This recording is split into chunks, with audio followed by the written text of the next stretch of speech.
सासंग जी प्रेम से कहना धन निरंकार जी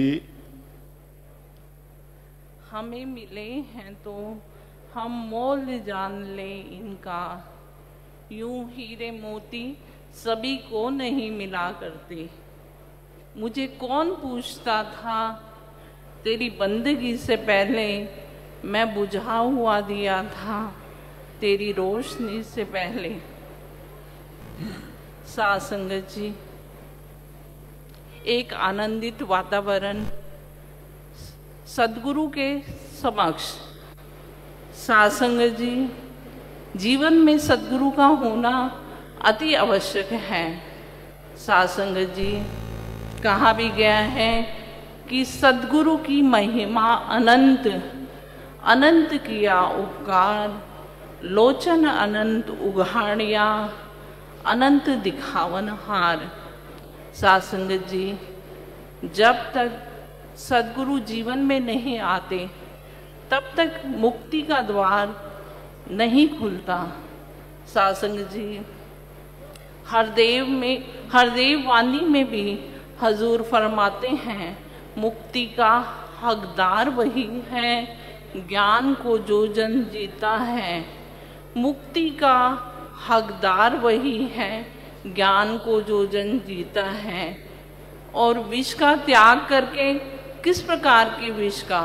सासंग जी, जो दुर्मत है उससे हमें दूर रहना है और गुरुमत को अपनाना है। सासंग जी, भक्ति मार्ग में समर्पित जीवन का होना अति आवश्यक है। हमने देखा सासंग जी किस प्रकार बाबा गुरबचन सिंह जी महाराज, बाबा अवतार सिंह जी महाराज के समक्ष समर्पित जीवन को व्यतीत करके गए। सासंग जी, और सासंग जी जो लक्ष्य बाबा जी ने उन्हें दिया, घर घर को इस ज्ञान की रोशनी से आलोकित करने का, वो उन्होंने पूर्ण किया। सासंग जी स्वयं जीवन शिक्षक बनकर हमारे लिए भी वो एक मिसाल बनी। सासंग जी पहाड़गंज का ही एक उदाहरण है। सासंग जी, जब वातावरण थोड़ा सा असामाजिक तत्वों से ग्रस्त था तो हुजूर जब पहाड़गंज आए तो एक महात्मा ने उन्हें कहा कि आप अब छोटी छोटी संगतों में ना आया करें, आप बड़ी संगत में आया करें, क्योंकि थोड़ा सा वातावरण इस प्रकार का है।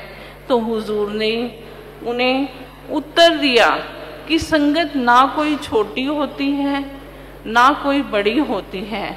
जिस प्रकार एक दर्पण में अपना अक्स दिखता है, उस प्रकार अगर दर्पण के टुकड़े हो जाएं तब भी अपना अक्स जो है वो पूरा ही दिखाई देता है।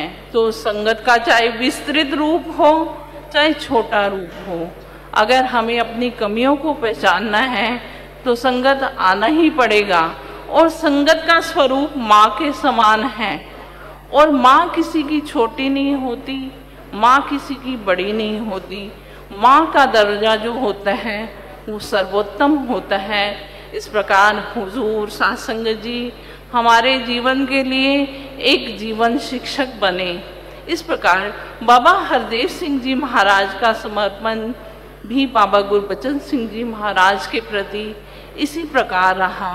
सासंग जी, हमने देखा जहाँ उन्होंने पूरे ही विश्व को ज्ञान से आलोकित किया, वहाँ पर वो हर बच्चे, हर बुजुर्ग के दिल की भावना को जानते थे।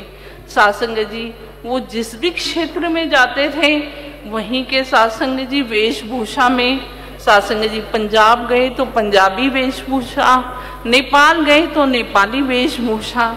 सासंग जी कभी हाथ में डपली ले लेना, और सब सासंग जी कभी ढोल से ही संतों का अभिवादन करना।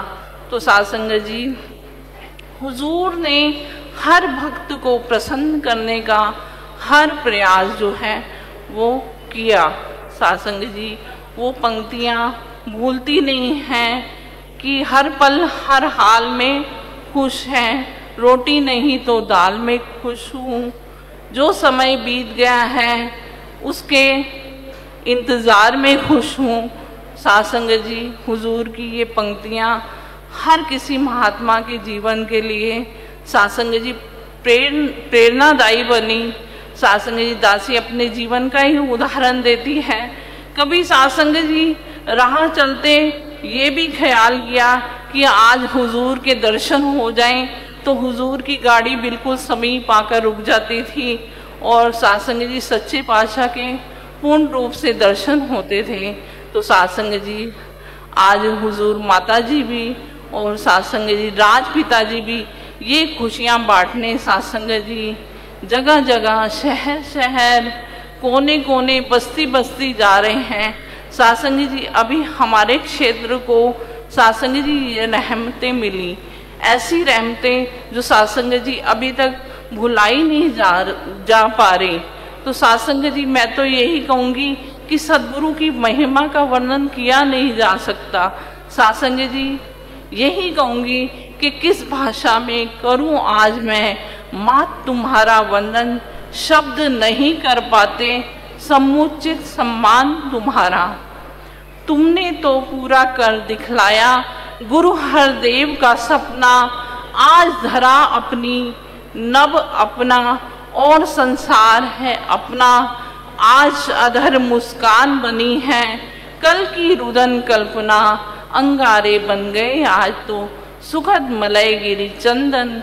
किस भाषा में करूं आज मैं माँ तुम्हारा वंदन, शब्द नहीं कर पाते समुचित समान तुम्हारा। सासंग जी प्रेम से कहना धन्यवाद।